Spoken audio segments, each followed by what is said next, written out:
Hello everyone, welcome back to Maelstrom Gaming. My name is Malachi Gardner, and today I'm going to be continuing on with my playthrough of the Mirkwood Paths campaign for the Lord of the Rings LCG by playing the Caves of Nibin-Dum.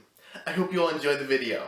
After a day and night of tracking the goblins that attacked the Woodman village, the companions had defeated the goblins' rearguard and reached the creature's secret hideaway, a forgotten dwarf hold in the mountains of Mirkwood, once named Nibin-Dum.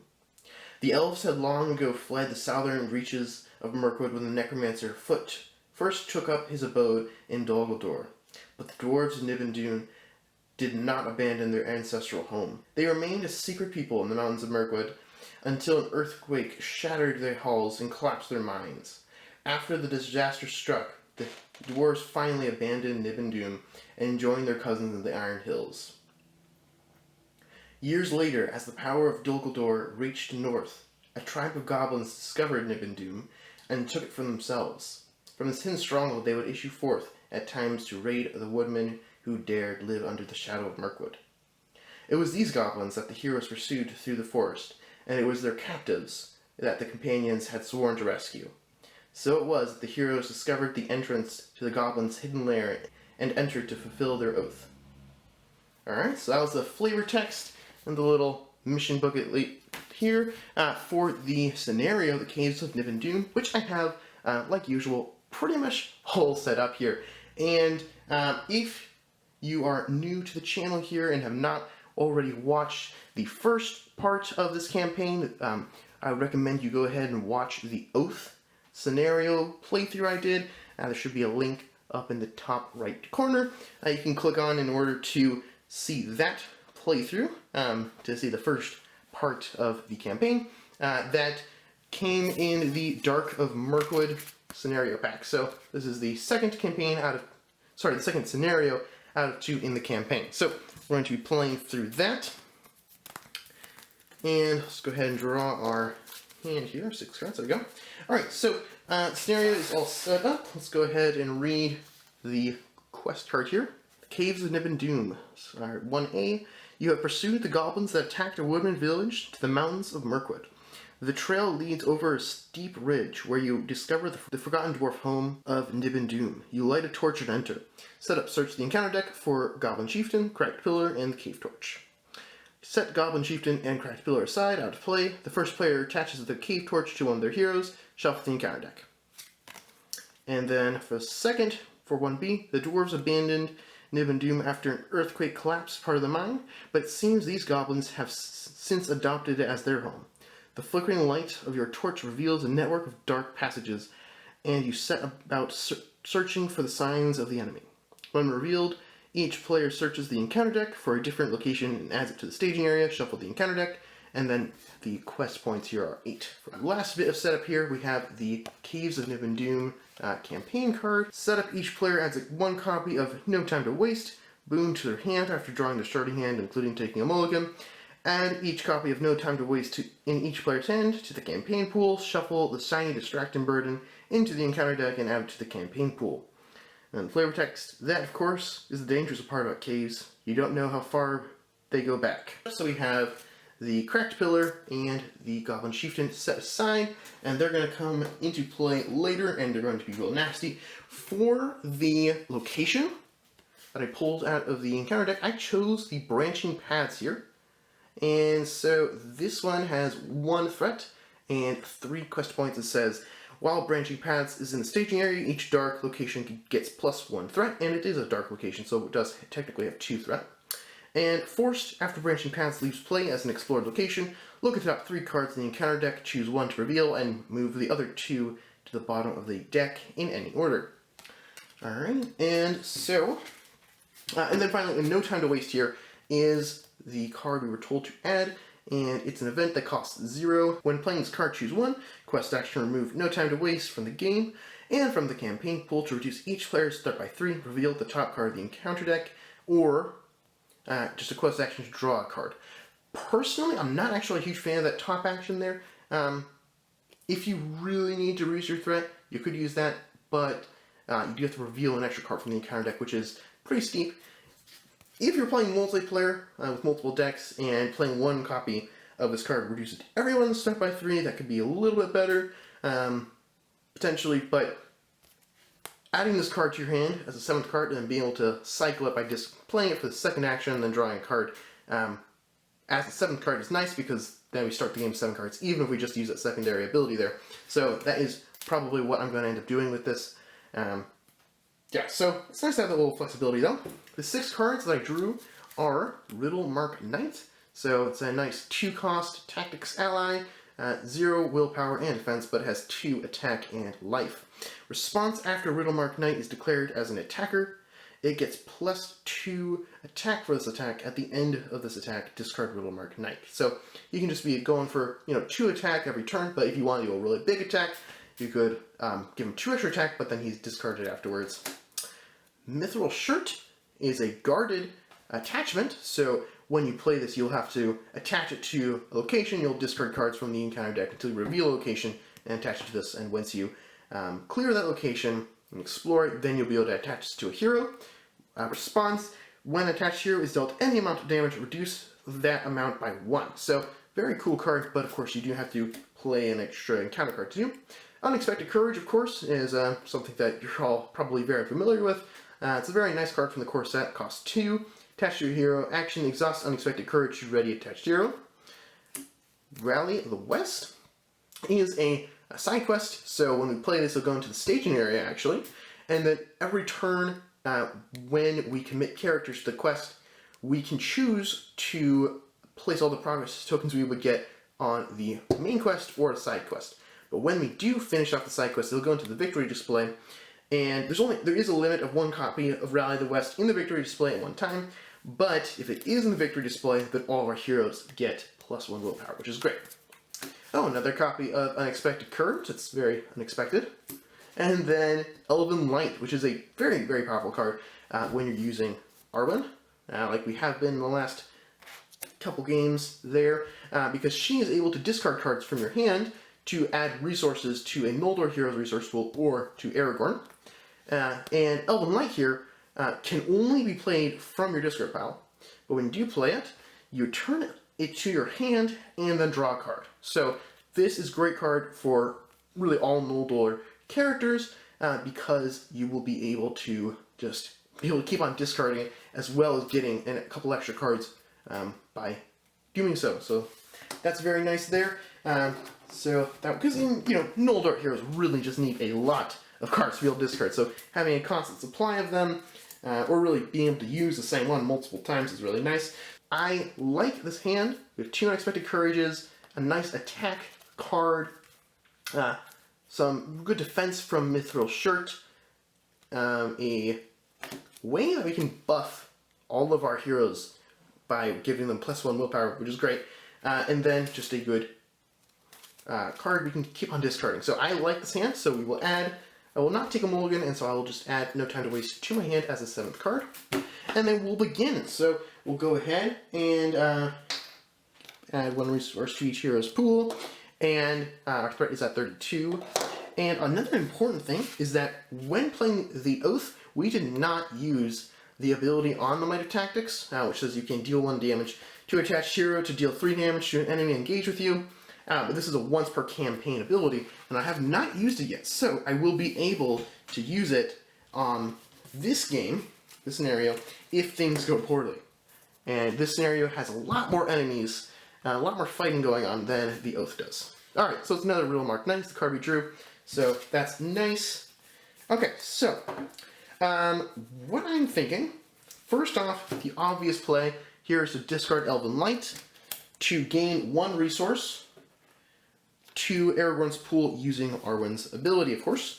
And then, I'm just thinking, playing 1 copy of Unexpected Courage and a Riddle Mark Knight. That way, if any monsters, or rather enemies, come out of the deck, we'll be able to face them a little bit better. And then, just having more flexibility by giving Unexpected Courage to Aragorn. So, let's go ahead and do that. So, spend all my resources, play Riddle Mark Knight first, and then attach Unexpected Courage to Aragorn. Alright, so moving into the quest phase, I could now play No Time to Waste if I wanted to, just draw an extra card. I think I'll wait just a little bit for that.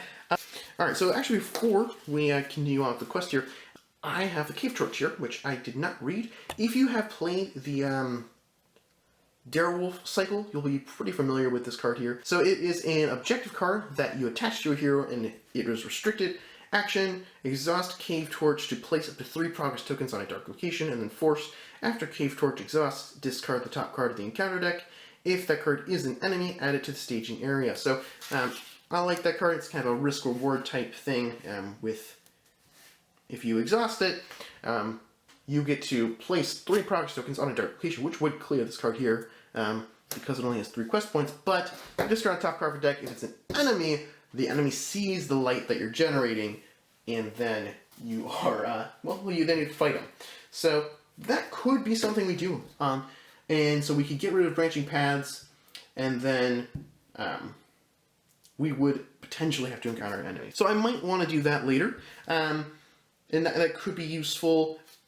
I don't know. Let's start out by exhausting Arwen and Adrian, committing them to the quest, and then let's actually go ahead and use this action window to exhaust the Cave Torch, to get rid of the branching path by placing 3 progress tokens on it. It is cleared, but that's actually going to cause multiple things to happen. So first, as soon as the Cave Torch is exhausted, we are going to discard the top card of the deck, and it is not an enemy. Wow, this is really nice. If it was an enemy, we'd have to fight that enemy, which would be bad. This is not an enemy. In fact, this is a really nasty treachery that we no longer will have to worry about. So let's place this in the discard pile, which is great, and then we can resolve the forced ability on branching paths. So we're going to look at the top 3 cards of the encounter deck here. We're going to have to put one of them into play, and then we will have to place the other 2 at the bottom of the deck in any order. So I was honestly hoping we'd get some really nasty like troll or something like that I could stick under the bottom of the deck and not have to worry about it. Instead, we got these cards here. So Shiny Distraction, Surge, Doomed 1, and when revealed, each player may add 1 resource to each of their hero's pools, but each player who does that raises the threat by 5. Lost in the Dark, when revealed, the player who controls Cave Torch must either exhaust Cave Torch or progress cannot be placed in the quest till the end of the phase. And then Stalking Goblin, who has 2 for all of his stats, and then when he engages you, you have to search the encounter deck, then discard pile, then your collection for the Goblin Sniper, and add it to the staging area. So this is essentially 2 enemies for 1. I'm pretty actually just like considering just doing Lost in the Dark, which means I don't get to place any progress tokens on the location card, but these other ones are a little bit more annoying, and so not having to worry about those would be nice. Although the Stalking Goblin, as far as enemies goes, isn't terrible. I don't know. None of these cards are like terrible. Like I'd never want to use these. Honestly, if any of these cards came up from the encounter deck, these wouldn't be stuff I would be like super concerned about, and so placing these on the bottom of the deck isn't probably going to help me out too much. But I don't know. Shiny Distraction would just be a wild because you just get Surge. So you don't know what's going to come out then. Yeah, so I think I'm just going to play Lost in the Dark. So I'm not going to be able to exhaust the Cave Torch because it's already exhausted. So I'm just going to put that in the discard pile, and now I will not be able to place progress tokens on the quest. And then I'll just put these at the bottom of the deck here, and then we can move on into the... And then we're just going to move on into the staging phase where we draw another copy of Branching Paths, and that's going to go there, and that's going to produce 2 threat, and so we have 3 willpower versus 2 threat. So we would be placing 3 progress tokens, but because of Lost in the Dark, we're not going to. So nothing's going to happen there, and I think I'm just going to go ahead and travel to Branching Paths. And that is basically going to be the whole turn there. Nothing else is going to happen. I'm not going to play any cards, and there are no enemies who are going to fight me. My threat goes up by 1, and then we will go ahead and go back to the resource phase. And we drew Silver Harp, which is going to be very powerful here, with Arwen's ability. So it costs 2, attached to a spirit hero restricted. Response, after a card discarded from your hand, exhaust Silver Harp to return that card to your hand. Great card. So, what we're going to do, is we can then play this. Actually, you can go on any spirit here. So I think I'm going to put it on Adrian.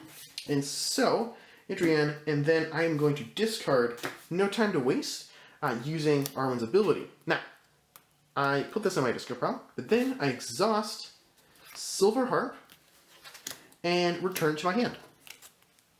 And then I can just place one resource token on Aragorn. So essentially now, we don't need to discard any cards to trigger Arwen's ability. She essentially will just give us one extra resource for free each turn, as long as we keep on exhausting the Silver Harp, which is great. One thing I did miss last turn, it didn't matter a single bit, but because we did explore the branching paths, Adrian would have been readied, but again, didn't matter at all because we didn't have any use for her to do any other actions. So that is that. Okay, so right now, I'm looking at these cards here. So I have Unexpected Courage, Royal Mark, Knight, Mithril Shirt, Rally the West, and then No Time to Waste. Playing Mithril Shirt right now probably makes a lot of sense because we would take out a location, but because another location would be added to the staging area, which we would have to deal with. But here's the thing. We aren't really facing too much pressure right now. There's not too much going on the board, so doing this now would be, not too detrimental. And then for the rest of the game, unless it gets discarded, I'd probably want to give this to Aragorn. Potentially, I don't know. I give it to one of my heroes, and then every time they would be dealt any amount of damage, it was reduced by 1. So, like a Goblin Sniper that does 1 damage, no longer would do any damage to this, the hero equipped with that. So that sounds like a really good card to play. So I think I want to play that. So I'll play the Mithril Shirt. And so we will discard cards from the encounter deck until we get a location, which is actually the first card we dropped here. So we have the Goblin Dungeon, which has 3 threat and 5 quest points. Travel, reveal the top card of the encounter deck to travel here. Response after Goblin Dungeon leaves play as an explore location. The first player searches the top 5 cards of their deck for an ally and puts it into play under their control. Shuffle the others back into the deck. So this is a card there that we're going to have to deal with. Now, this card, the force ability, the responsibility to clearing it can be very fun. The last time I played this scenario and preparing for this video, I actually looked at the top 5 cards in my deck and found a Gandalf. So I was just able to play Gandalf for free, which was wonderful because Gandalf is very expensive. So I don't know if anything like that's going to happen this game, but that would be very cool if it did. I could play Rally the West, which is another card that you kind of would want to get out early, because they could be giving you 1 extra willpower for the entire game, so the sooner you get that out, the better. So yeah, let's go ahead and just play Rally the West. And so I'll go here, and now, as we commit characters to the quest now, I will be able to choose, rather, if I'd want to go place any progress tokens on Rally the West or the Dark of Nibin-Dum. But we would have to place the progress tokens on the branching paths before we go ahead and put on the Rally the West or the Dark of Nibin-Dum, whichever we choose. We'll still have to go through the locations first, as usual. And now, speaking of which, I could exhaust the Cave Torch to get rid of branching paths right now, if I wanted to, which could be useful, but I think I'm not going to right now. So I think I'm going to go ahead and quest with Aragorn, Adrian, and then Arwen, so everybody. And then I'm not going to use the Cave Torch because I don't want to risk getting an extra enemy, because that could cause problems. So let's go ahead and reveal this card, and it is Goblin Tunnels, which can be kind of rough sometimes. So it has 2 threat and 7 quest points. While Goblin Tunnels is in the staging area, it gets forced.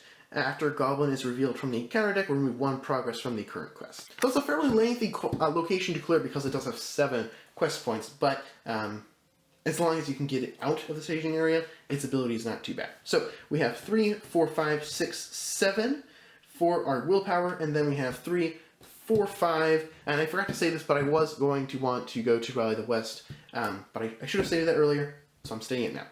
But in the future, I will state that before revealing the card there. So we have 3, 4, 5, 6, 7, and we have 5 threat out in the staging area. So we're just going to place 2 on branching paths, and it actually ended up not mattering whether we went to Rally the West or not. We have several locations out here. I'm going to move this just right here. Still in the staging area, but just out of the way. And so we have several locations out here now, and we were not able to actually get through branching paths. So this might be bad, because we have 5 threat out in the staging area, and we're just going to get more. So we will have to figure out some way to get rid of this, some of these locations, because this is not good. We can't get through branching paths. I actually am wondering if I should have exhausted Cave Torch to get rid of the branching paths before starting off the quest here. Might have been a better option. But you know what? We don't have any enemies right now, so I'm thinking that exhausting the Cave Torch now actually wouldn't be too bad. So let's go ahead and place 3 progress tokens on a location. So we could just start placing on the Goblin Tunnels, which would allow us to get through that. Yeah, let's do that. So let's place it on Goblin Tunnels, and then we will discard the top card here, and this is a great cave troll. So these guys are beefy. So we have 3 threat there, 6 attack, 4 defense, and 6 life, and it cannot have attachments, and it says, for each point of excess combat damage dealt by cave troll, damage that's dealt beyond the creature's beyond the remaining hit points of the character damaged by this attack, remove 1 progress from the current quest. So that is not good. I'm not happy to see that guy. Now, the good thing is that his engagement cost is 36, and I have 33 threat, so we do have a couple of turns to get ready to fight him. But we're going to have to fight him, so that's not good. So let's go ahead and not engage him, of course. Let's go ahead and use Unexpected Courage to ready Aragorn. And then I'm going to exhaust Aragorn using his ability, and I am going to target the Goblin Tunnels. So the Goblin Tunnels are going to get -2 threat, which reduces it down to 0. So we're going to go ahead and be able to place 1 progress token on Goblin Tunnels. So that is something. Then we're going to go ahead and end the round.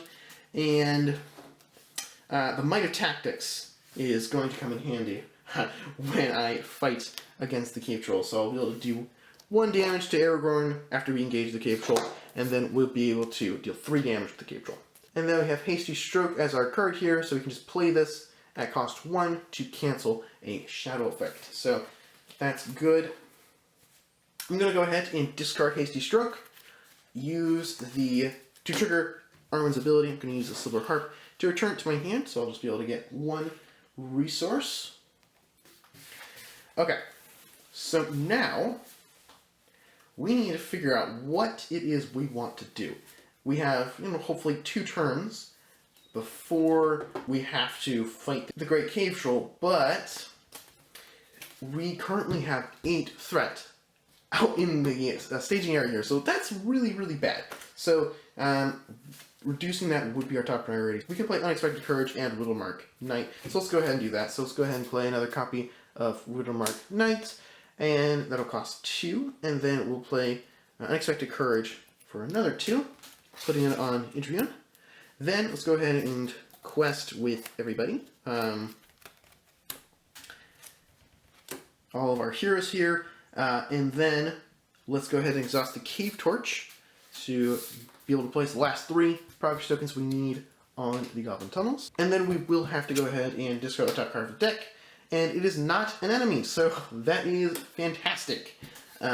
We still have 6 threat out here in the staging area.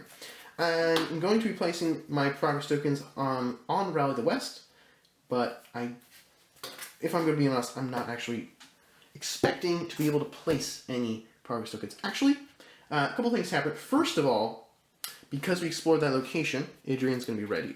Then I'm going to actually use Unexpected Courage to ready Aragorn. And then he's still committed to the quest, but I'm going to have him use his action to reduce the Goblin Dungeon threat by 2.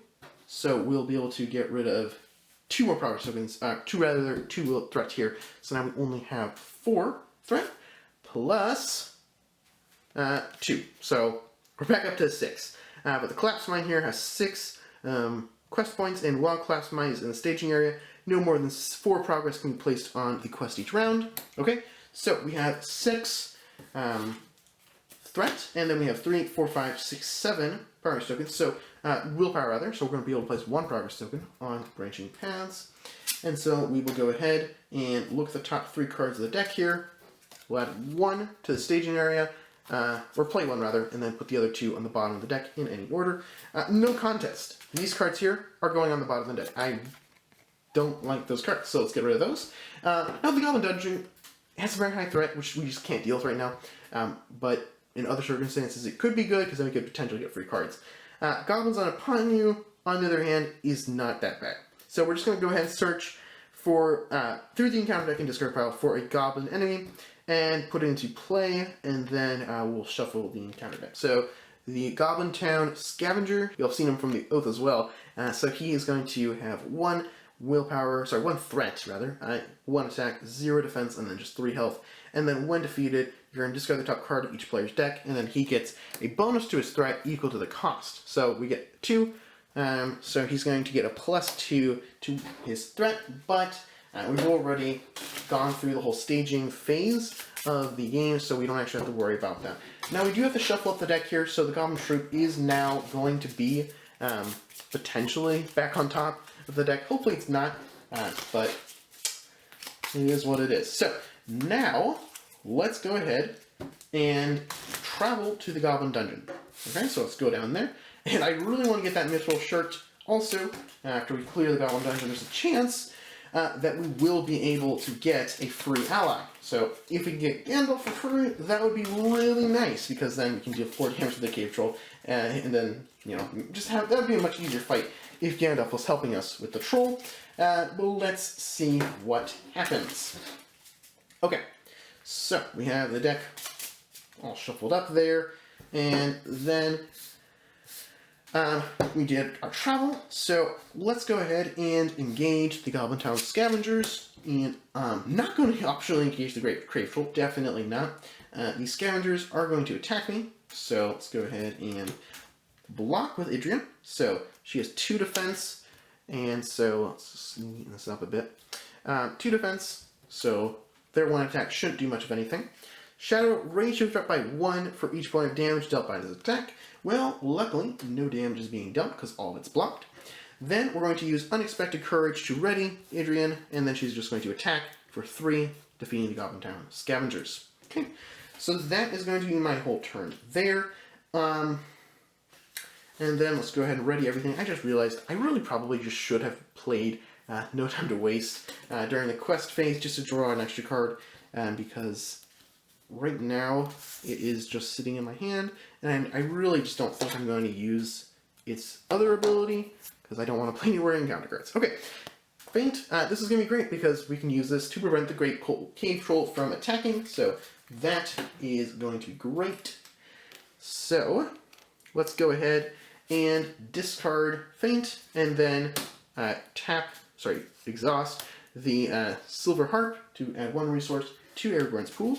Then we're going to go ahead and pay 1 resource from Arwen's pool to play Elven Light. So we're going to add this to our hand and draw a card, which is going to come out to be the Northern Bowmaster. So he'll cost 1, 0 willpower and defense, 2 attack, 1 health, range. You cannot play Northern Bowmaster from your hand unless you are engaged with an enemy. So that's an interesting card there. So he's very, very cheap, but he only will come if we desperately need the help. If we're actually fighting somebody, he won't just come to, you know, join our party like these knights here. They want to actually come when there's action. So when we start fighting the Great Cave Troll, unless we kill him in 1 turn, which I doubt will happen, we'll be able to play him. Okay, so now let's go ahead and exhaust Arwen and Idrian to quest, and then let's go ahead and exhaust Aragorn to also quest, and then I'll use Unexpected Courage, and then I will ready, and then exhaust Aragorn again to reduce the threat on Collapsed Mine by 2, and then place 1 progress token on it.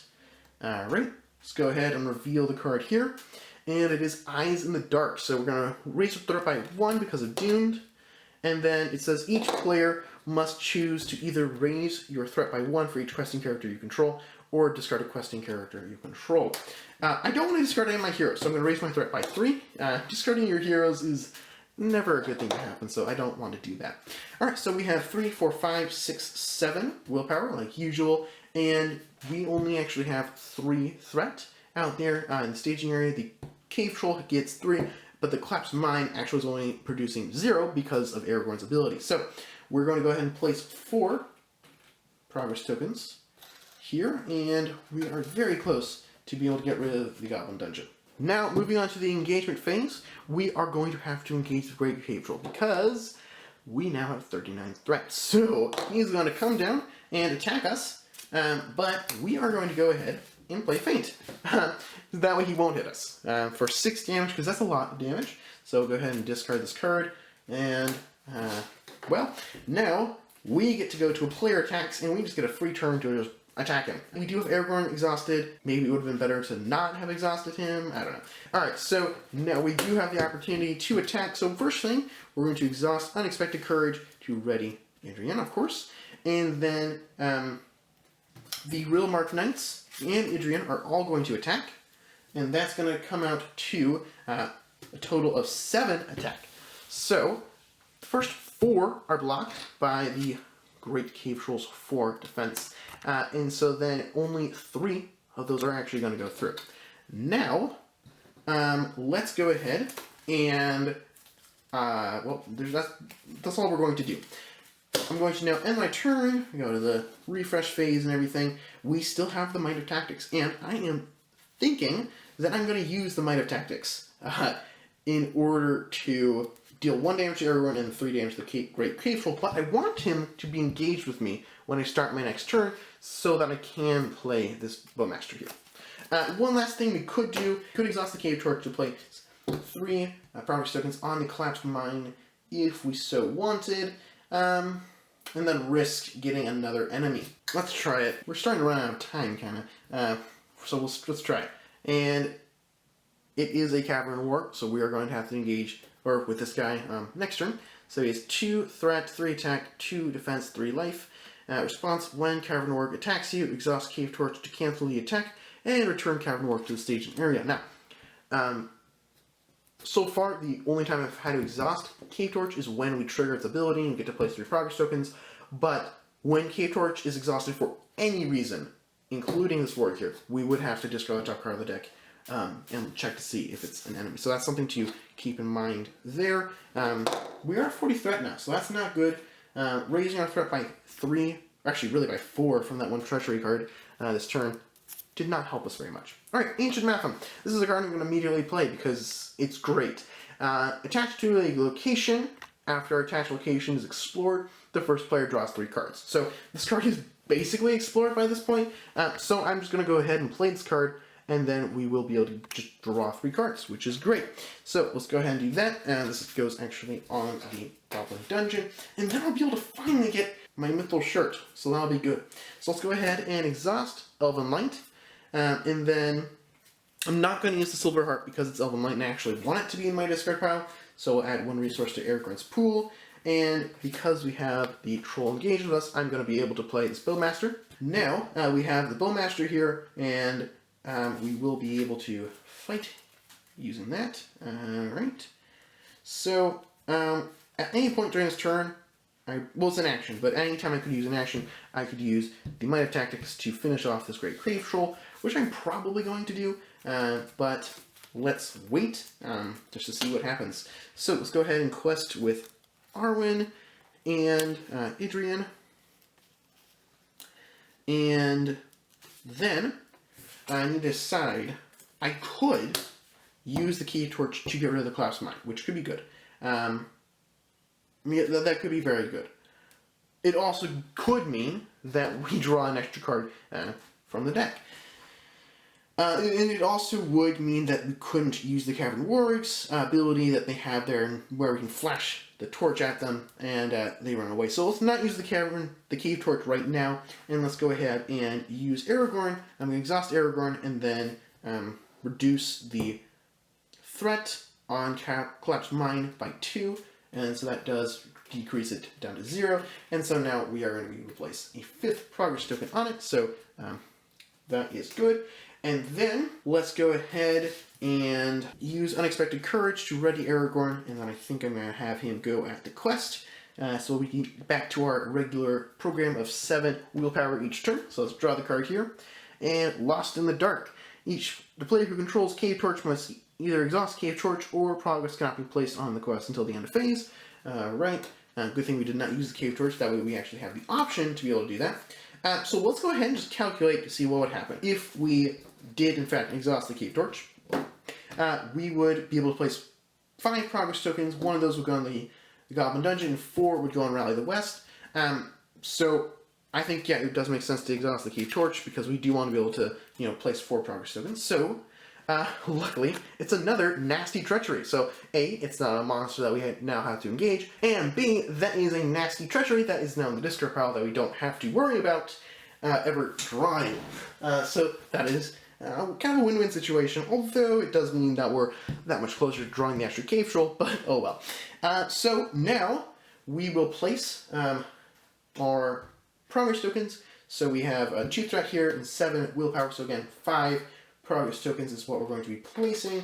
The first one does go on the Goblin Dungeon, and then 4 goes on Rally the West, and we are close to being able to do that, to be able to clear that. Now just a reminder, Collapsed Dungeon does, or rather Collapsed Mine does limit us to placing 4 progress tokens on the quest card each turn, so we are still within that limit.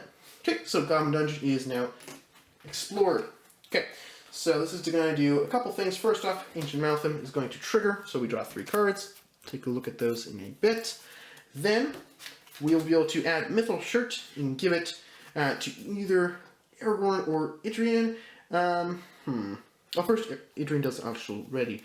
I think I'm going to go ahead and give it to Idrian because she has so many different ways where she is able to ready. I think that makes sense. Also, she has a little bit less life than Aragorn, so that'll protect her a little bit more. Then, Goblin Dungeon, we're going to look at the top 5 cards of our deck. Alright, 5 cards. And we are going to be able to play one of those allies and shuffle the rest back into our deck. So we actually have several allies here. So first, we have the Defender of Ross.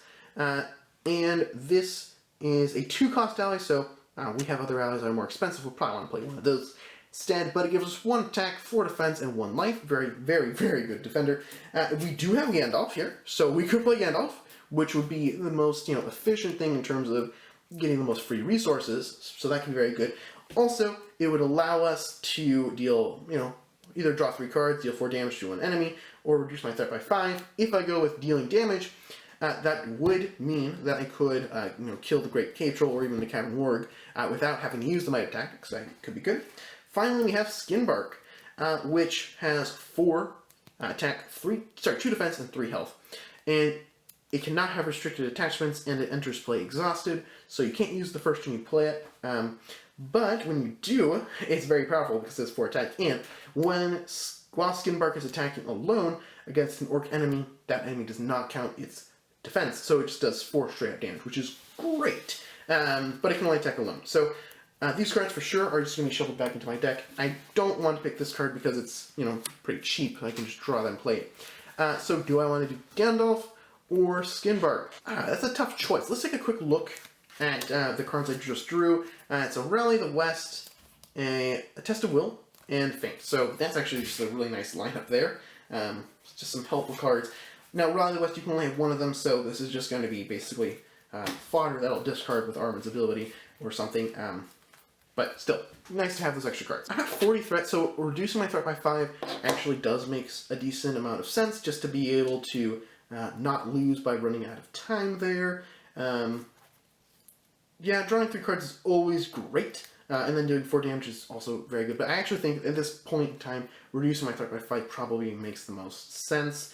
But then if I were to have Gandalf for this turn, I would just have him block the Cave Troll's attack, and then have everyone else be able to gang up and take him out. So I think I will go ahead and go with Gandalf. So these cards will be shuffled into my deck, and my threat will be reduced by 5, so we're not looking as dire there.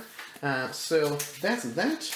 So the Goblin Dungeon took forever to clear, but it did end up causing a decent amount of troubles. But I think in the end, that was worth it to be able to get the Mithril shirt and a free Gandalf. Like, who would say no to a free Gandalf, right? That's great. Let's go ahead and just shuffle, shuffle, shuffle. All right. Okay, so one more shuffle and that should be good. All right, that's fine. Okay, so now we have Gandalf in play. All right, so let's go ahead and travel to the collapsed mine. So that's that. Finally able to get rid of that last location there. The Cavern Wargs are going to engage me. And then we'll be able to give them their shadow cards. The Great Cave Troll is going to attack, but Gandalf is going to block it. And it says cancel all combat damage dealt to attacking enemy this round. Oh, that's really bad. Because that means that we can't hit the Cave Troll for any amount of damage this turn. Yeah, so I'm going to go ahead and play Hasty Strike, or Stroke rather, and cancel that Shadow effect because I want to be able to finish off this Great Cave Troll. He has been a thorn in my side for long enough, so he's going to do 2 damage to the Gandalf, and then I'm going to be able to finish him off just after this warg attacks. So, let's go ahead and exhaust Adrian, and don't forget that her Mithril shirt will reduce all damage dealt to her by 1. So, Goblin Dungeon, no shadow effect. 3 damage, she's going to do 3 attack. She has 2 defense, so she would be dealt 1 damage, but Mithril shirt will reduce that amount by 1, so she's dealt 0 damage. Then we will go ahead and attack with the Riddlemark Knights. Oh, first, actually, we want to ready Adrian with Unexpected Courage, then she'll attack along with the Riddlemark Knights, and we'll take out the Great Cave Troll. We have him in Northern Bowmaster, and he can attack, but the thing is, the Cavern Wargs actually have 2 defense, so that would not actually even go through. We could use Might of Tactics to just finish off the Cavern Wargs, but I think I'm actually not going to use that, and we'll just leave it how it is. We have 1 guy undefeated, but at least the Great Cave Troll is defeated. Gandalf is going to leave us. He's thankful that we rescued him, but here's other places he really wants to be. 36 threats, and we'll go ahead and add resource to everyone's pool, draw a card, which is the Silver Circlet. It costs 2, attached to a Spirit Hero, limit 1 per hero, restricted. Attached hero gets +2 willpower. Very solid. So I'm actually probably just going to play that on Arwen right now. Yeah, so let's do that. So let's go ahead, play that on Arwen. Now Arwen has 5 willpower, which is great. Let's go ahead and use a resource to play Elven Light, which I'll immediately discard to gain that resource back, and then we'll be able to draw a card because of Elven Light. Test of Will, so now we have 2 of those. Alrighty, and let's swap this out for a 3. Okay, so things are looking pretty good actually right now. So let's go ahead and quest with Arwen. Well, really all our heroes. Let's just go with all our heroes. We have enough ways to ready them that we can do that every turn. Just go with everybody. Okay, so we draw Wild Wargs. So we have 2 threat, 2 attack, 1 defense, and 3 health. Forced after Wild Wargs attacks you, discard the top card of the encounter deck. If it's a goblin enemy, put that enemy into play engaged with you. So, 2 threat, we have 3, 4, 5, 6, 7, 8, 9 threat. Willpower. So we will be able to place 7 progress tokens. The first one will go on the collapsed mine, and then the rest of them will go on Valley of the West, so which is now cleared. And so now it's going to go into the victory pile, which I'll actually just put over here. And now for the rest of the game, we have +1 willpower for all of our heroes, which is great. So now we'll be able to actually start placing progress tokens on the Dark of Nibin-Dum and actually start progressing on the quest. Alright, so Wild Wargs is going to engage us, and let's go ahead and resolve these attacks. Let's go ahead and ready both Adrian. First off, Adrian will be readied because we explore the location. Then let's exhaust Unexpected Courage to ready Aragorn, and then Adrian will exhaust to block the Cavern Warg's attack. And it says, if this enemy destroys the character, return attacking enemy to the staging area after the attack. So that's going to do no damage. She's going to exhaust Unexpected Courage and then block the Wild Warg's attack. And this has no shadow effect, so no damage is going to be dealt. And then we're going to have a Riddle Mark. We'll have both Riddle Mark Knights attack the Wild Wargs and kill them because we have our 4 attack. First one's blocked, the second 3 go through and kill the Wild Wargs. And then let's go ahead and attack the Cavern Wargs with Aragorn and the Bowmaster, which will defeat him. So we have cleared the entire staging area and all the enemies engaged with us, which is great. And we have like a good build. We have a lot of stuff, a lot of different attachments and allies at this point. So I think that we are in a very good position to go on into the second stage, which is, well, it's called Surprise Attack, and it does involve several enemies attacking us, so we will have to fight those, but I think we'll be fine.